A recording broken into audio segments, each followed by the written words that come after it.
Welcome to the Truth and Liberty broadcast. We believe we have a mandate to bring godly change to our nation and the world through the 7 spheres or mountains of influence. To further this cause, we give away a product every week that will empower you to get involved in changing your life and changing our world. You can register for our weekly giveaway by subscribing at truthandliberty.net. You can also subscribe to our newsletter to receive weekly updates on guests, news, and much more. This is an interactive live cast, and we welcome your questions. To ask a question during the live cast, use the comment or chat features. Now get ready to dive into this week's topics with our hosts on location in Colorado, USA. Hello, I'm Andrew Wommack. Welcome to our Truth and Liberty live cast. I tell you, we do this every Monday night, and it has just been awesome. We've had some great guests on here.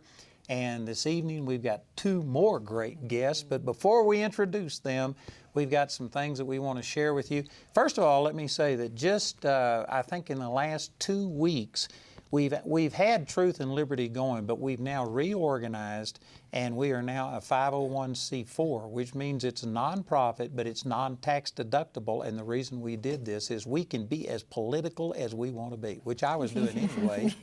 But now I can do it without worrying about anybody saying anything. So anyway, now we have a complete wall of separation between Andrew Wommack Ministries, Charis Bible College, and Truth and Liberty. And there are expenses to this. It costs about $2,000 every live cast that we do. We also have Richard Harris, who is on vacation this week, but he's now our chief counsel, and we're paying him a salary. We got an assistant. So there are some expenses, and if you want to give, I would encourage you to be a part of this. It is non-tax deductible, but I promise you, your returns on your giving will be out of this world. God will bless you. Amen. Amen. So we've got Karen Conrad with us. Karen is one that helped us start our Truth and Liberty network. Our coalition is what we call it. And Lance Wallnow helped start it, and Dean Radke, and Paul Milligan, Billy Epperhart. And anyway, we got together and just knew God was doing something, and it's turned out that this is making a big impact. It really is. I'm going to turn it over to Karen to let her give you some information about how you can participate in this, and then we'll introduce our guest. Thank you, Andrew. Welcome, everybody. This is going to be a great Truth and Liberty. We've had fun talking on the set, and so we've got lots of great information for you tonight. I want to encourage you to share this with your friends and family. Truth and Liberty's been such a blessing, and we're really talking about the things that are happening today and helping to filter that through the Word of God. So if you know people that want to know what's going on through a kingdom perspective, email them, share this on Facebook, let them know about this. Also, we want to let you know to check out our website, truthandliberty.net. If you have not seen that website, I'll tell you, Richard put so much information out there.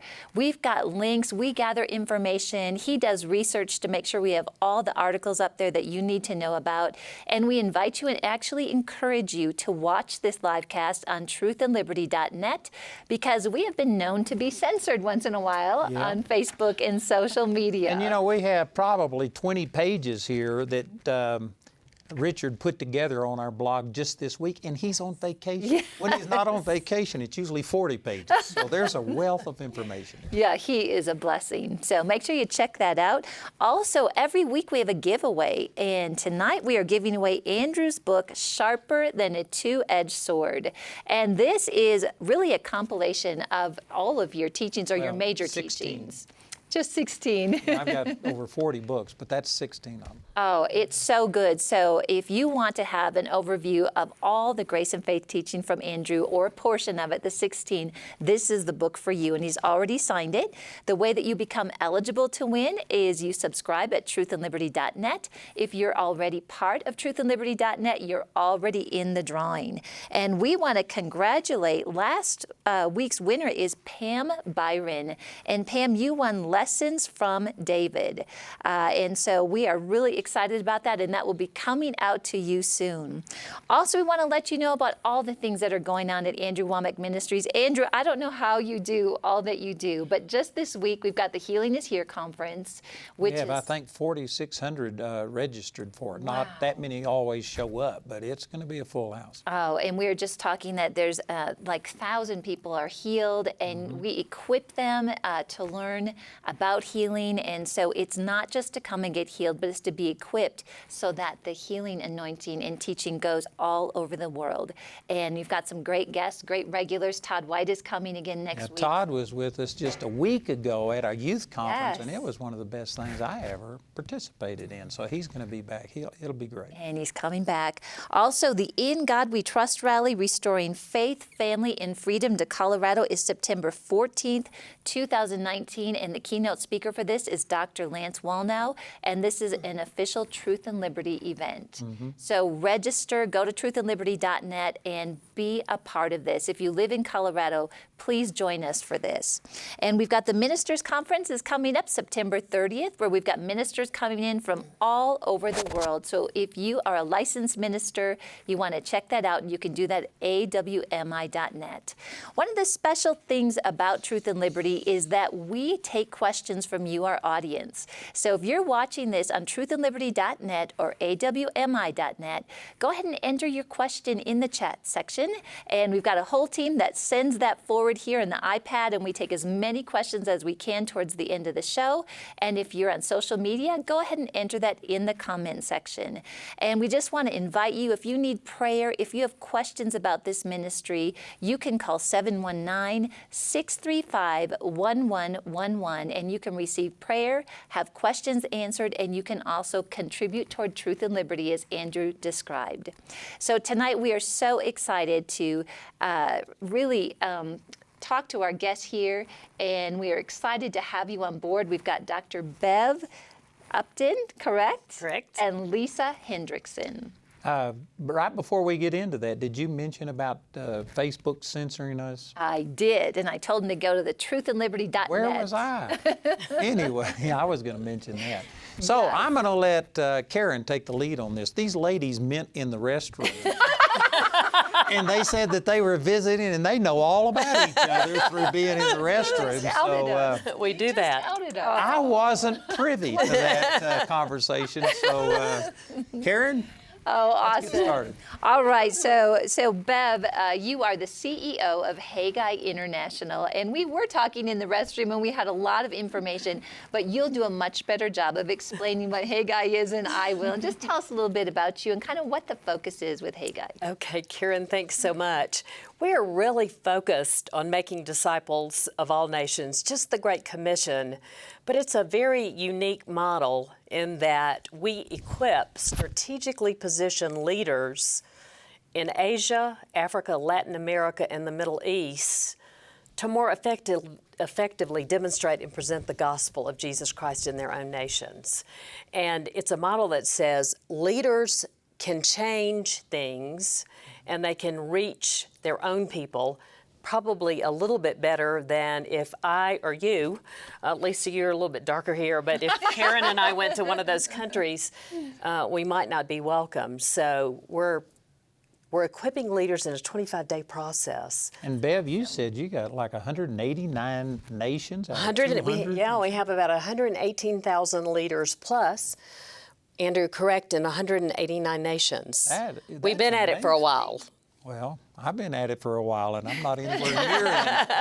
That's great. It's great, and I think what's really special about it is that you go in and you're equipping people not just in the missions. Can you kind of explain to people how the missions come in here and where you really focus in to help? Sure. We equip 75% of the leaders that we equip are, we would call them marketplace leaders. They're working in government, education, they're businessmen and women, arts, media, and we don't ask them to step out of what they're doing. We ask them to integrate their faith in their workplace and with the people that they engage with. And it's not that they stop and become missionaries, but they just use their influence right where they are. And I think in addition to that, just as they are committed to the gospel, they redeem culture in their nations, not only just sharing the gospel with individuals, but really making an impact in their profession, in government, in law. And some of these are high-end leaders. You've got someone on a Supreme Court in a country. You've got someone that's an advisor to the president. So I think that's really impressive that as you go in and you train leaders, they are in the marketplace but very influential. What kind of successes have you seen through this? Andrew, we've seen success in people coming to Jesus. We do a little bit of measurement on this, and on an average, these leaders present the gospel to about 161 people who come to Christ sort of in a yearly basis. But also they're defending religious freedom, and we're seeing people, the guy in India actually helping people that are Christians, whether they're in business, defend their religious freedom. And the other thing that they do, which we love, is they multiply themselves by saying, okay, let me equip 100 other people to do what I'm doing. And, in those nations, you can't always present the gospel outwardly.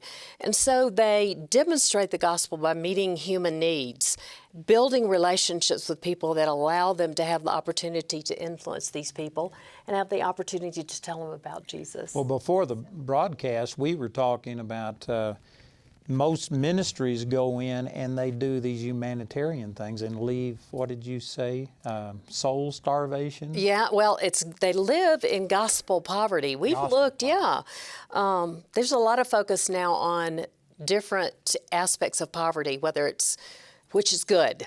Clean water, lack of education, lack of medical services, and there's been a lot of attention given to that. And those forms of poverty are being eradicated. But people who live in gospel poverty, they're 2.1 billion, never having had the opportunity to hear or respond to the gospel. Well, our mission in Karamoja, Uganda, was exactly this. We went in and for 2.5 years did nothing but teach the Word and refused to give any humanitarian aid until we had already established an additional 80 churches in that area. Then we drilled water wells and are helping them do some other things. But I really like that approach because, man, humanitarian stuff is good, but what good does it do if you gain the whole world and lose your own soul? You lose your soul, yes. No good. And you've seen so much transformation in Uganda. Andrew's very famous over there. They all know Andrew. We have over 500,000 people that go through our program over there per week. Wow. So it's making a big impact. Yeah. And we want to introduce Lisa here. Lisa Hendrickson is on Bev's board. And Lisa, if you could just share a little background and some of the things you're working on right now that ties into one of our guests that was here recently for a conference. Well, I think in relates to Haggai, from a mountain, we've all heard they take the mountain, and it's a beautiful thing to watch leaders from around the world change culture, because we all know that once the doors close, because the doors will close. We're watching India, we're watching China, and it's nice to know that we have leaders at a high level, presidents, ambassadors, that are behind those doors, and when those doors close, we will still have leaders that are spreading the gospel and taking territory for the kingdom, and asking for a verdict. That's one of the things that Haggai challenges their leaders, that you have to ask for a verdict. You have to have people knowing and understanding that it's not just about telling someone about Jesus. They need to know that your moment could be now. Your moment could be next week. We're not guaranteed one more minute. Now, you've spoken at our school here. Yes, Was sir. it in the business school or practical Marketing government? and PR, yes, sir. Business school. Fabulous. That's awesome. And who are you helping now? We were talking about Yes. I really love this guy. Okay, I am helping Lieutenant Colonel Alan West run for chairman of the Republican Party of Texas. Because And for those that don't know, he was just here 2 weeks ago and spoke at our STAND conference with E.W. Jackson. And I tell you, he was powerful. Yeah. He's a retired lieutenant colonel, and now he's running for the Republican chairman? Chairman of the Republican Party of Texas. He recently wrote a book, Hold Texas, Hold the Nation. And he has been asked for a very long time to run at a congressional level, at the senatorial level. And after a great deal of prayer, the Lord told him chairmanship of Texas, because as much as several of us were surprised and a little stunned of his choice, and he later again points out, I'm doing what the Lord told me to do, is that he can be one of 435, or he can be one of 100 in D.C., but if we don't have Texas, we don't have anything. Yeah, well, they took over Colorado in the governor and the Yes, state and yes. the House. And the same tactics that they use is called a gang of four. They've now exported it to Virginia and Texas specifically, saying that if we take Texas, that there will never be another conservative national election. Well, and It's after that the important. redistricting, I mean, because the leadership in Texas is critical to the redistricting, how many electoral college votes we have. The map will completely shift by 2022. And you have to, it goes back to the importance of raising up godly leaders in a nation to stand for righteousness and truth and integrity. And we need more of that, no matter whether it's this nation or others. We have to have it, or we're. So Karen, what were you saying about Austin? What legislation had they Yeah, passed? so share with us, there's some recent legislation, and what I like about this conversation, we're talking about it on a global front, and we'll talk later about how the world is watching us, but Texas, who we assume to be safe, has just passed some alarming legislation in the education system. And so Lisa, if you could explain to the audience a little bit about that to just really understand how serious this has become.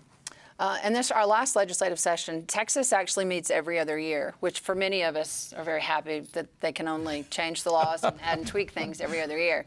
So in the last legislative session, they did SP10 and SP11 that was introduced by our governor, and then many conservatives began to wake up. It was only 11 pages, wasn't complicated to read, with a lot of subsections, and the way it boils down to is the fact that if you have a child that is struggling with an issue, teachers are going to be required to report those children to a mental center hub that will be coordinating and working with the university system around the state. And they will be those that have psychiatric degrees and those that are training in the psychiatric field. And as we all know, what we grew up believing and knowing, there's two genders with the multitude of issues, whether it's suicide or drugs or home life, or you just telling your child that there's mommy and a daddy and then a little boy and a little girl. If your child goes to school and challenges some of these things, or is having a rough day and wants to talk about they feel very upset, or mommy and daddy had a fight, or anything, those issues, teachers, will be required to report them. And then there's a process after that. And then they can actually kind of pull the kids out and assess them. We've been told that it'll have to be parental rights. It has to be signed off by the parents. Two things that's wrong. Number one, how many parents come home with a whole lot of documents to sign and you just start signing and you're really not paying attention? Second one is if a school counselor feels as though there's a great need, they can literally usurp the parental rights and take the child and be assessed. And we've had some serious parental rights violations in CPS in Texas of children being removed, and not much is being done about it. Well, just the fact that any child that has a problem, you refer them to some professional, which is anti-God, doesn't even believe in God and stuff like that, you're going to have a lot of well, and the concern too is with the teacher. The teachers are absolutely inundated with when you go back, like we were talking with Education First being set up, reading, writing, and arithmetic. And we have so introduced so much more to our teachers. social engineering. And now they're going to be that if there's a problem, you're going to need to report it. Or if little Johnny or little Susie does something way down here, we're going to come back to you and you're going to could be held liable, keyword could. Mm-hmm. And so what are you going to have? Teachers that are now supposed to be psychiatrists, and they're going to train them now in psychiatric issues. So it's so far out, I believe, of what God has ordained with, and it goes back to raise your children in the ways of the Lord. Mm-hmm. And with them now promoting transgenderism and stuff like that, kids are being encouraged to explore. And when I was in school, I don't know a single boy that if you would have had the option to say, oh, I'm a girl today, I want to go into the girls' restroom, I bet you every one of them would have done it. And it had nothing to do with them feeling that they were like a girl. So, man, it's just opening up a lot of problems. Yeah, that's for terrible. sure. And I think, Lisa, what you were sharing too about that conservatives just were kind of just doing nothing about it. They were passive, and you kind of went and got in front of some people and said, look, you cannot be passive anymore. And I think that's a great message to share with our audience. We cannot be passive anymore. Well, I think you have people that around the country, not just in the state of Texas, that have historically wanted to stay out of races, play nice in the sandbox, not endorse. And my challenge to them, and Colonel West's race in the state of Texas is, if you don't step up, there may not be a Texas. That's right. You won by such small margins. Don't assume that you're going to win again or we're going to be here. I mean, the grassroots are infuriated and that they're not being listened to. And then at the same time, there's like this standard protocol that I'm going to be nice and not say anything. And then you go back to Bonhoeffer. You not saying anything in the face of evil is still evil. And that, there's an action, and then there's inaction, and there's a reaction. We're responsible for them all. And I know that we're all concerned with the U.S., but really the U.S. is the stronghold right at the moment of Christianity in the world. You have a ministry that goes all over the world. I bet you every time something happens in America, it reverberates throughout the entire world. It does, Andrew, and our leaders talk about praying for our country. And Lisa and I were talking about this earlier, they say we need for you to continue to represent Christianity and be strong. And they want to pray over us because they see, as we do, what's happening in our nation, and it's not as strong from a values perspective as it once was. We have typically around 20 different nations tuned in on any one of these broadcasts, and many of them I know, and they've talked to me, and they're really concerned about what's happening here, because if America falls, which it's heading that direction, but if we just totally go socialism or liberal and stuff, we're the stronghold for Christianity at this moment. It's critical what's happening. It is. How do some of the leaders and the people around the world view President Trump? They're mixed feelings about that, Karen, and they don't often weigh in, but many of our leaders see that he is working to maintain the standards that we as Christians value, and they appreciate that. And the Bible tells us, and I love it that they respect, even in their own countries where the leaders are really difficult, that prayer and that covering of the leaders.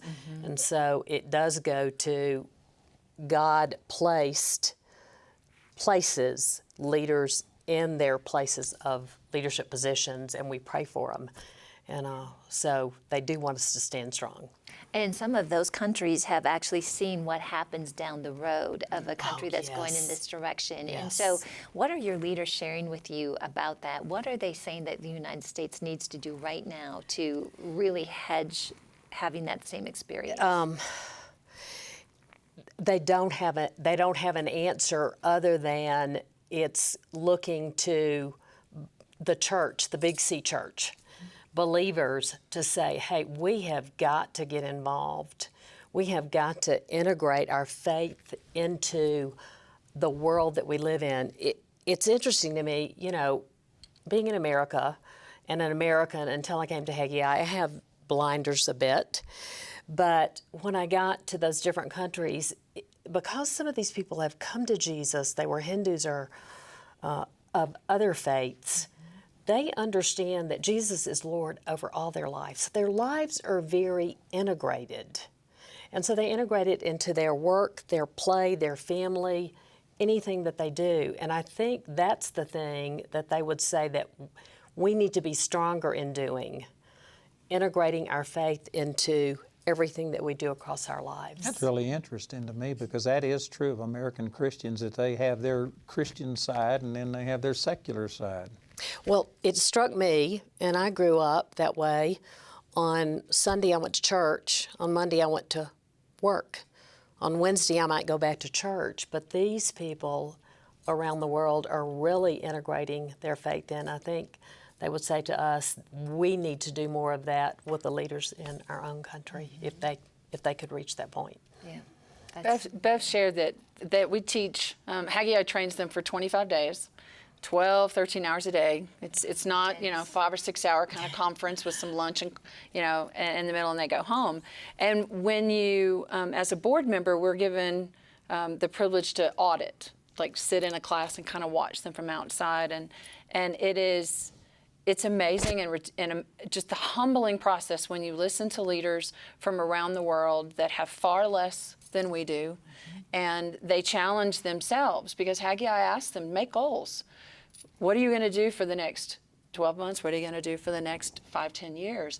And their process towards that last 20 to 25 days for their moments of realizing and taking on the dream that God has given them. Correct me if I'm wrong.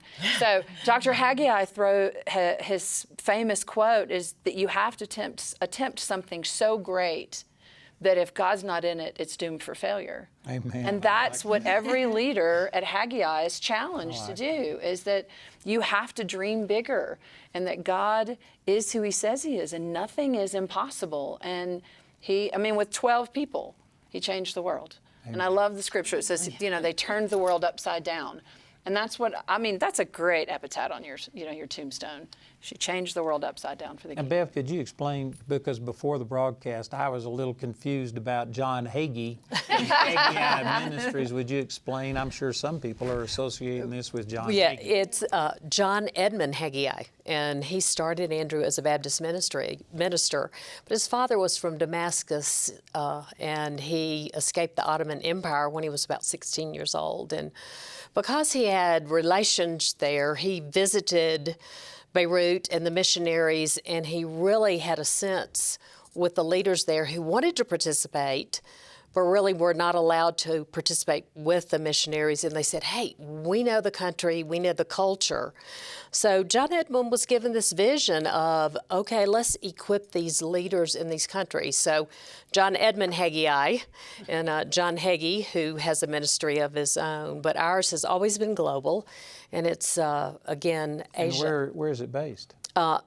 The office headquarters is in Atlanta, but that's obviously for fundraising purposes. Mm-hmm. But our leaders, the 118,000 leaders, are in primarily Asia. So how many people are on staff with Haggai? Oh, only about, it's a small group. There are only about 20 of us in Atlanta. It's the back office. We have a center in Hawaii where we equip these leaders, and then we have representatives all over the world looking for these leaders to select them. And so then, you have like 20 paid staff, and the rest are just associated with you that you work with? Yes. I mean, we do a big ministry. And the other multiplication piece of this is these leaders have gone back to their nations and they said, hey, we want to do this in our own nation. So they've started national ministries where they do the equipping, not 25 days, but 5 to 10 days. In some countries, they've equipped as many as 70,000 people themselves. Wow. Yeah, so it's... So how do you get your funding? Just like you do, from life-giving partners who... So give us your website in case somebody's wanting to participate. I will be glad to do that. It's www.HaggaiInternational.org. Can you spell Haggai? I can, like the book of the Bible, Haggai. Right there on the screen. And I would mention to you now our sweet founder's beloved wife, who was 95 years old, passed away this Saturday. Oh, wow. And her picture is primarily focused on the website now, but if you go on there, you can click on and find what we do and some explanation of it, but we're honoring her. She was a big, big part of starting this ministry. Well, I'm sure there's some people watching who are really excited about what you're doing, and so go to that website. Thank you, and Andrew. It's what again? It's HaggaiInternational.org. Okay.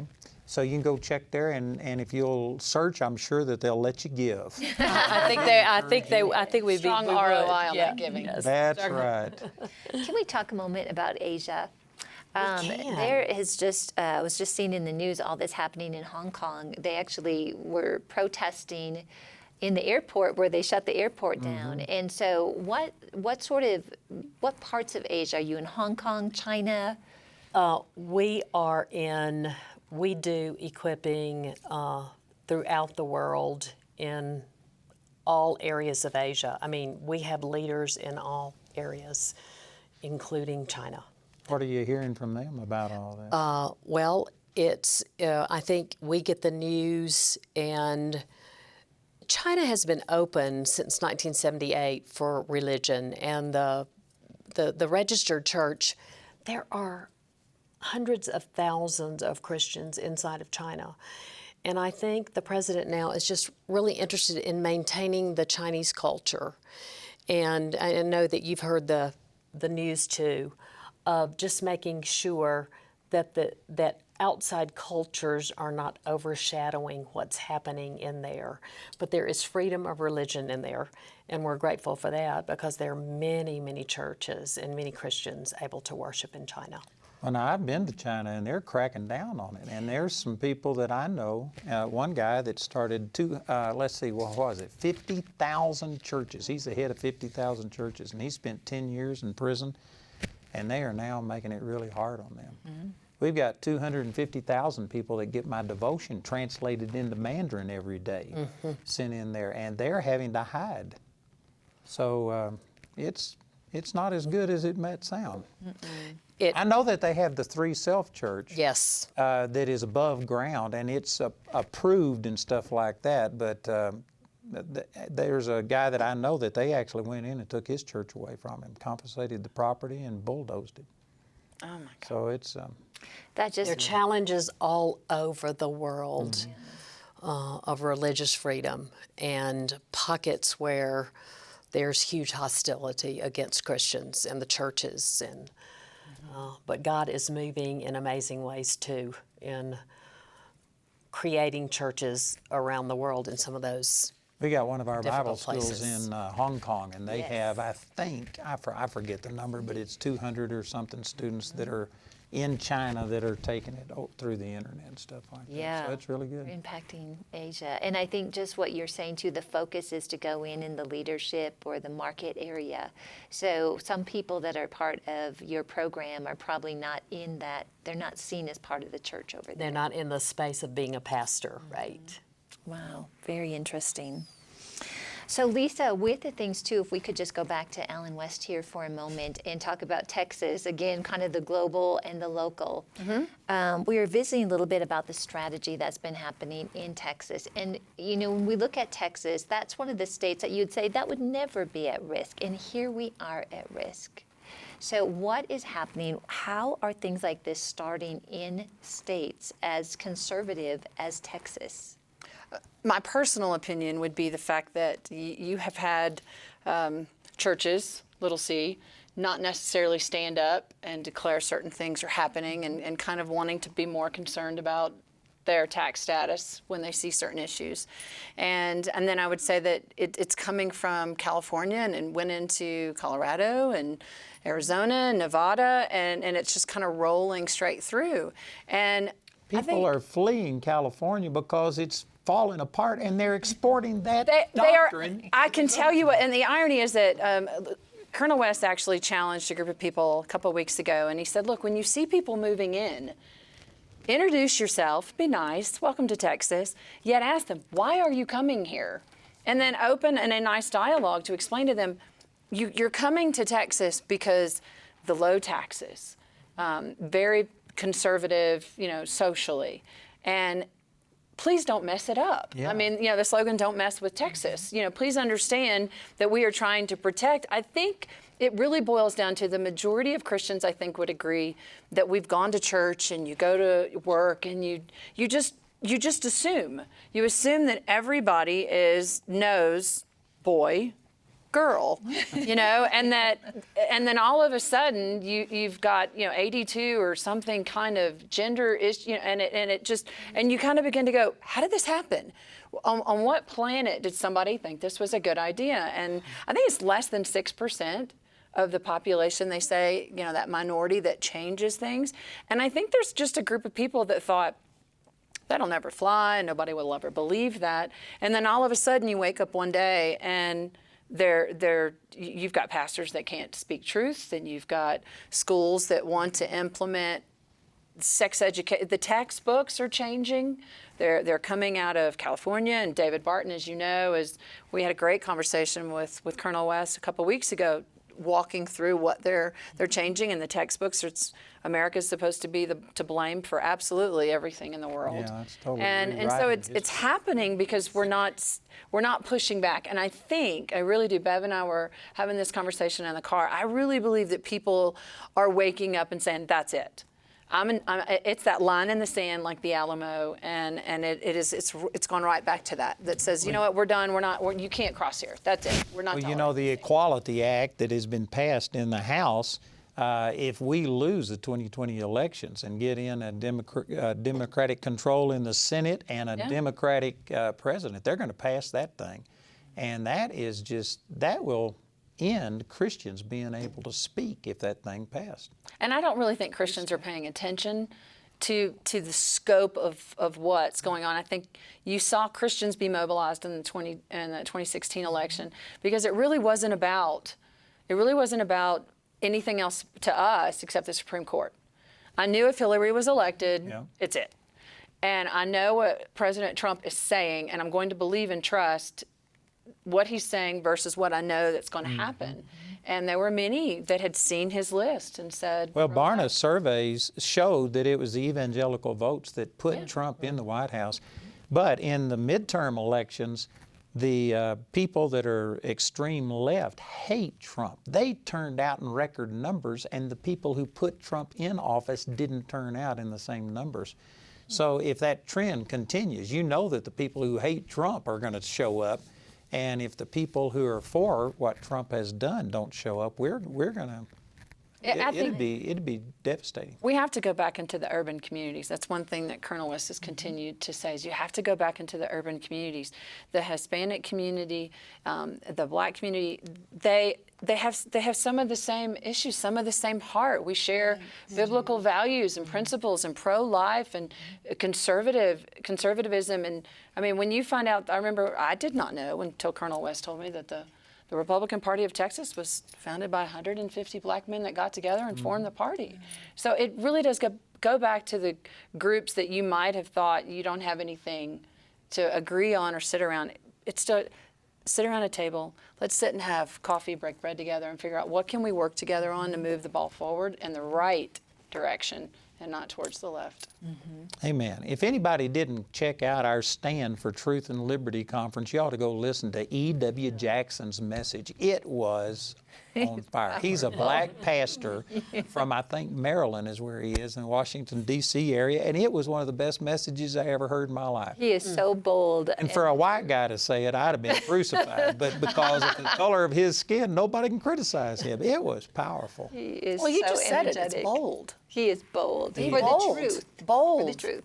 And he was pointing out that it is not white versus black. right. It's just evil is what it is. It Evil is. versus good.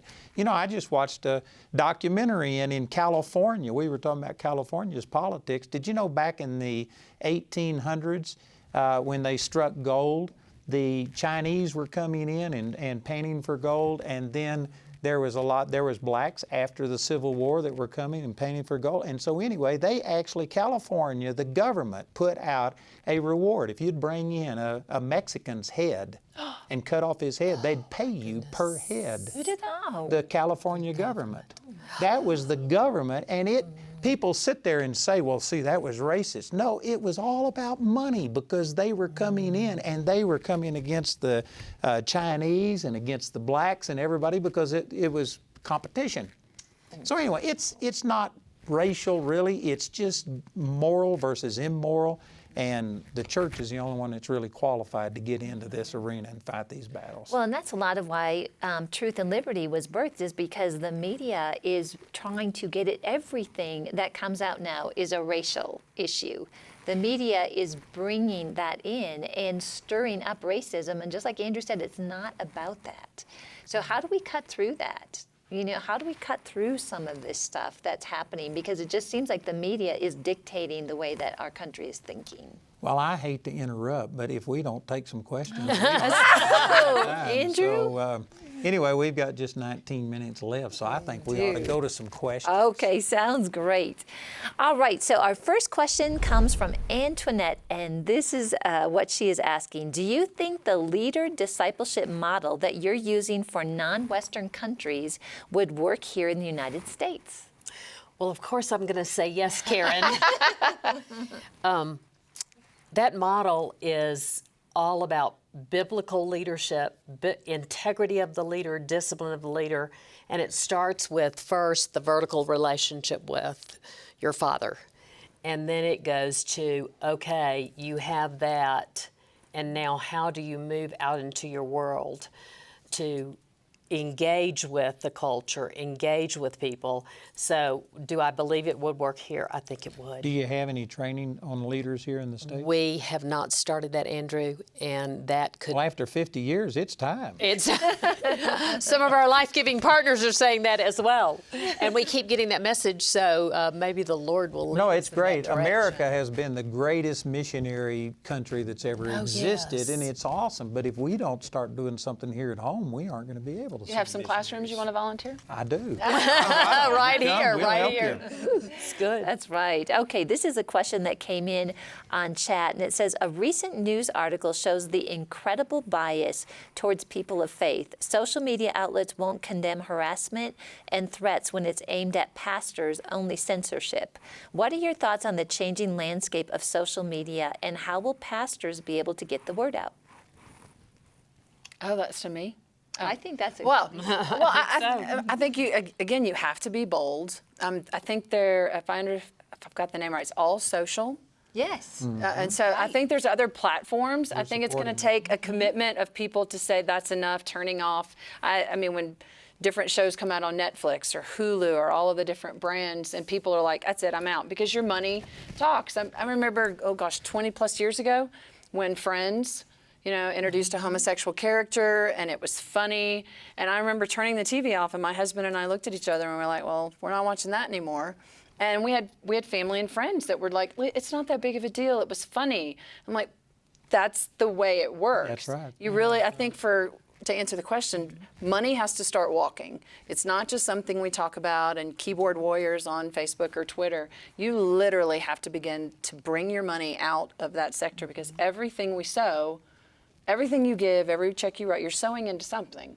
And so you have to ask yourself, what do you want to reap? And if you're sowing social media. Gillette came out with these commercials against men, really. It was men apologizing to women for dominating them, and then they showed a man teaching his daughter how to shave, a transgender, and the head of Gillette said that, they were saying something about this is going to offend Christians, and he says they aren't a big enough group to cause any difference. Anyway, the assets of Gillette went down over $1 billion. Their stock tanked. As it should. As it should. And anyway, that's the way you do it, is you have to vote with your finances. Bathrooms, Target. I mean, we haven't. Yes. And for us, it was years back when they wouldn't say Merry Christmas. And I'm like, I know it seems petty, but for crying out loud, we're a Judeo-Christian country. If you're not going to say Merry Christmas, I'll take my dollar someplace else. Amen. I think that's great. Wow, that's great advice. Okay, this is from Ruthie on chat, and Ruthie says, what's the best way to minister the gospel and help people in other nations, and how do we help others to fight poverty?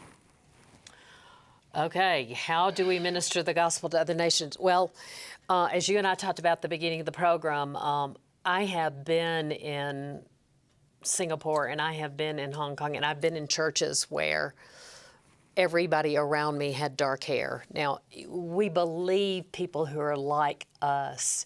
So for me, the best thing to do is to partner with the leaders who are there, partner with the people who already know the laws, the culture, because we relate to people who look just like us. In a partnership with, okay, I can sow the seeds of resources to those people and help them do the work. It's just really hard now, and we wouldn't know the culture, we wouldn't know the language.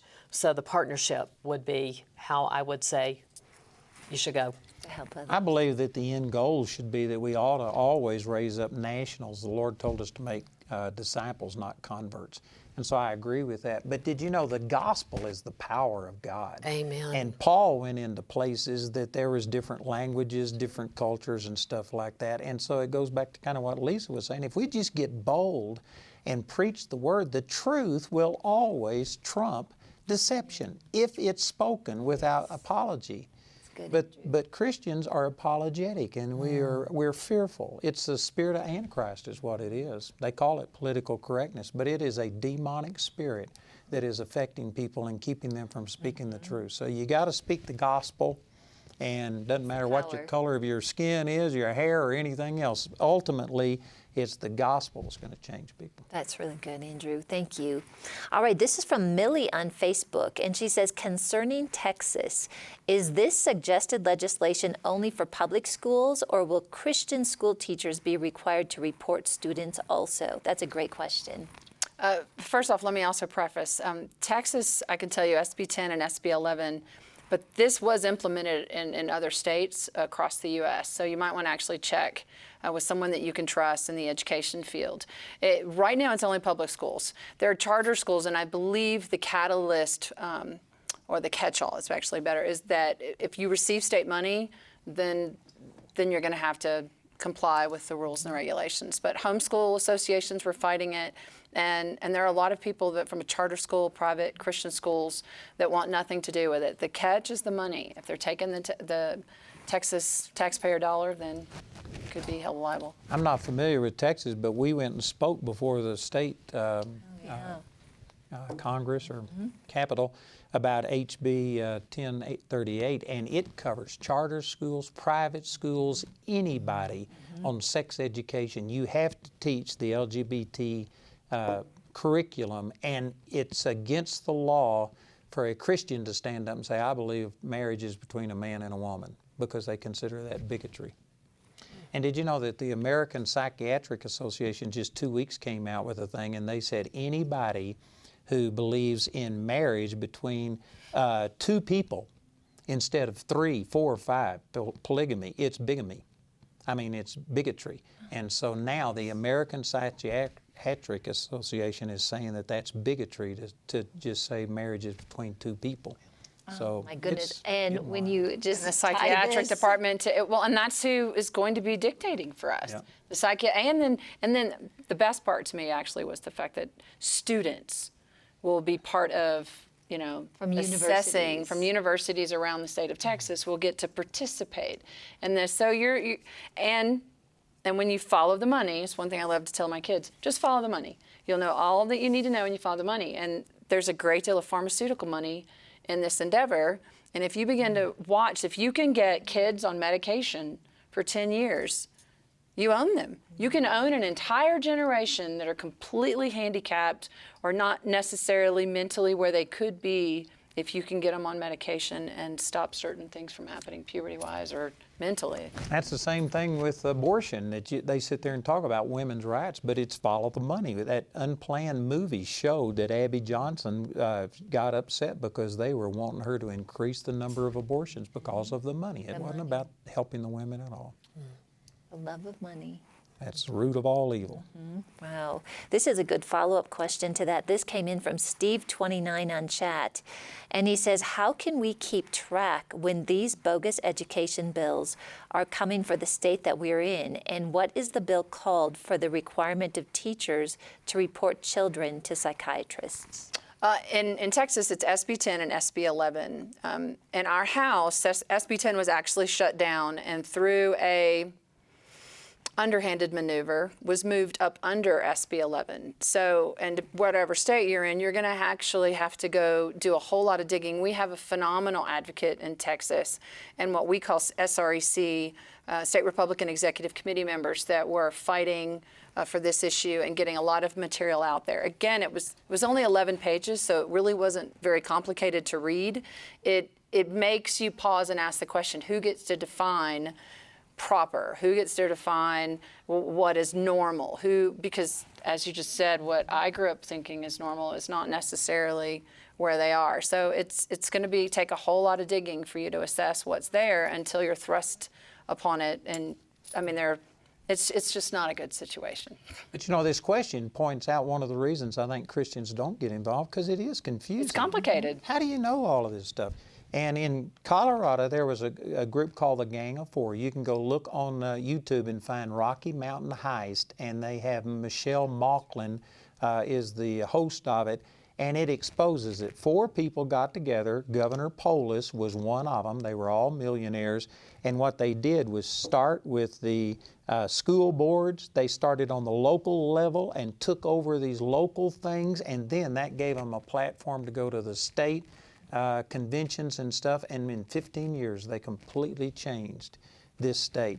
And so this is how this stuff happens. If you really want to get informed, you can't just depend on somebody else to tell you what's going on. You got to start getting involved. All politics is local. And one last statement about that is that this House Bill 1038 that passed, that promotes homosexuality, transgenderism, and refuses all Christian input. Colorado, as most states are, is a local control state. So the way that we can undo that is if we took over the local school boards, you can sit there and change that and exempt yourself from this bill that has passed the entire state. And I don't know about all of the other states, but they said when I was at this hearing about it, they said that most states have something like a local control thing. So if you get involved and become on the local school board, you can stop things like what you're talking about. Wow, that's awesome. People want to know what to do, and so Andrew, that's really helpful. This is coming in from Joe on chat, and he says, when communicating truth, is it better to present it as a matter of fact without worrying about defending it? Everybody looking at me. Everybody's looking at you. We're looking at the people That's what who we know teach. that. That's what you teach. Yes. Yeah. No, I believe that you have to take, you know, Paul, he said, you Athenians, you worship all of these gods. So he took knowledge of what they believed. I believe it's good to try and relate to them to some degree, but to come in and be a secret agent is wrong. We just need to be overt. We need to come out and, you know, one of the things that I think that has pushed this nation in the direction that it's going is that the left, like for instance, again, we talked about this before the broadcast, but Margaret Sanger started Planned Parenthood, and she was into eugenics. Hitler was her hero, and she started Planned Parenthood specifically to eliminate the black population in the United States. But she did it covertly, and she snuck in. But now they are taking all of the guises off, and they're being bold. And they're sitting here and criticizing things. And, you know, it's like if I just barely touch you, well, then you don't necessarily have to respond. But if I pushed you and came and run, you're going to have to hit me with an equal strength, or I'll knock you over.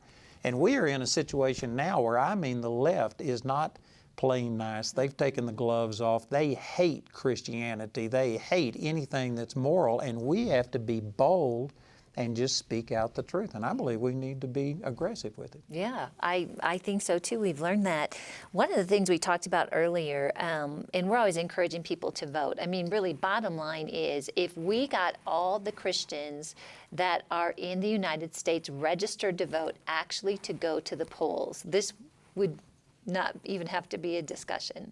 Last week we were with Jason Yates, I believe it was last week, and he said there was 25 million Christians who did not vote in the last election. You get 25 million Christians to vote, even if some of them were deceived and voted liberal, I guarantee you, you'd turn any election towards conservatism. And we've talked also quite a bit about that Google, Facebook, you know, all these are really biasing people because a lot of the information that people are looking for are on those platforms. And so, Lisa, can you take a moment and just explain what Ted Cruz is working on just to bring some awareness to that? Oh, if you have not Googled Cruz, Senator Cruz, Dr. Robert Epstein, and not the Epstein that you're hearing about in the news, the other one, but Dr. Robert Epstein. So my son says. So Dr. Robert Epstein and Cruz, it's about 12 minutes, you can YouTube it, and he walks through the control that Google has and Facebook has in regards to mobilizing Democrat voters and how they can watch Facebook posts and things that you post. Makes it very evident for who you are and what you believe, and how they can begin to push out for no charge for Facebook. They believe that they have actually been able to mobilize in the last election 1.4 to 14 million liberal votes. And the algorithms that they can track, and Bev and I were just discussing, so much of it is I think it's hard for a lot of people to understand. Yet at the same time, if you Googled Trump racist, because that's what you heard, and you're trying to research it, Google can actually control what you pull. So they can make sure that you pull up 9 affirmatives that he is and 1 negative. So it's to go to the person that was asking about how do you know? I mean, it takes a great deal of effort. You have to go to school board meetings. You have to read what your kids are reading and understand parent-teacher conferences. I mean, it's a great deal of effort. And I've heard that Senator Cruz is investigating this. Is there potential that he's going to do something and pass legislation, rein this in, or what? I would hope so, but if it has to go through the House, that's dead on arrival. So, I mean, this next election cycle is critical. 2020, I think, is even more critical than 2016 was. Well, I tell you, we've made some huge gains. There's been so many good things that have happened, but it's a lot of it. It's executive order, which can be totally undone by the next president. Yeah. It's important. We got time for one more question. Okay, great. This is from Jeff, and he says, how long do you think that you will be able to legally operate to the same capacity with these legislative changes coming? And I don't know if this question is towards you, Andrew, potentially with Truth and Liberty. Well, I think that the pivot point of that question is legally. I'm going to do it anyway. And if they send me to jail, man, it'll be awesome. Because I've got millions of people that know me, and that might be the catalyst that it takes to make somebody do something. So I'm going to continue to say what I want to say and what I believe God wants me to say. But legally, it really depends on the next election, just like what Lisa's saying, that we're on a bubble. And I believe that the ungodly are so incensed. They are motivated. They are going to turn out in record numbers. They're going to do ballot harvesting, which will make their numbers even bigger than what it really is. And if Christians aren't motivated, and if they don't get out and participate, we could lose everything we've got.